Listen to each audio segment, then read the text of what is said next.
menguras emosi tanpa membawa pertumbuhan. Dalam pilihan-pilihan itulah kebijaksanaan dibentuk. Pada akhirnya, kesuksesan yang selaras dengan ketenangan batin terasa berbeda. Ia tidak berisik, tidak menekan, dan tidak menuntut pembuktian terus-menerus. Ia memberi ruang untuk bernapas, memberi ruang untuk menjadi manusia utuh, bukan sekadar mesin pencapaian.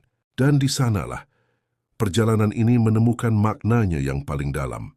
Banyak orang berhenti bukan karena tubuh mereka benar-benar lelah, melainkan karena batin mereka kehilangan makna. Ada perbedaan besar antara kelelahan fisik dan kelelahan batin. Tubuh bisa dipulihkan dengan istirahat, tetapi kehilangan makna membuat langkah terasa hampa. Kita masih bergerak, masih melakukan rutinitas namun tanpa arah yang jelas. Segalanya terasa seperti kewajiban, bukan lagi pilihan yang disadari. Stoikisme mengingatkan kita untuk selalu kembali pada niat awal. Di tengah perjalanan yang panjang, sangat mudah untuk lupa mengapa kita memulai. Tekanan, tuntutan, dan ekspektasi perlahan menutupi alasan sederhana yang dulu mendorong kita melangkah. Kita mulai bergerak bukan karena keyakinan, tetapi karena takut tertinggal atau ingin memenuhi harapan orang lain. Di titik inilah makna mulai memudar. Mengapa kita memulai perjalanan ini? Pertanyaan itu terdengar sederhana, namun jawabannya sering tersembunyi di balik kesibukan.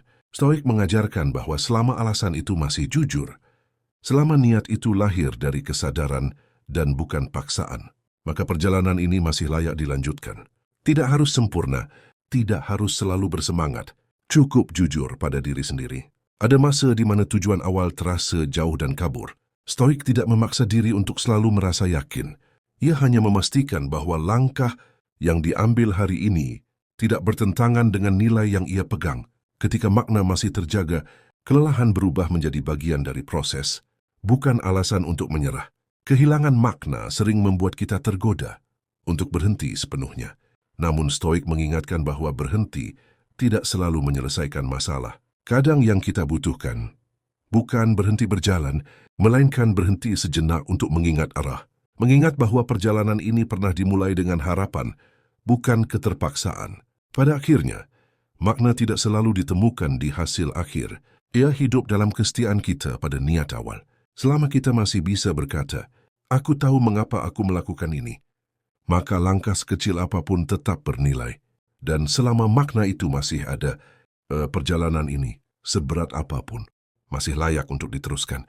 Kesuksesan tidak selalu datang dalam bentuk yang besar dan mencolok. Ia tidak selalu hadir sebagai pencapaian yang dirayakan banyak orang atau sebagai titik balik yang langsung mengubah hidup.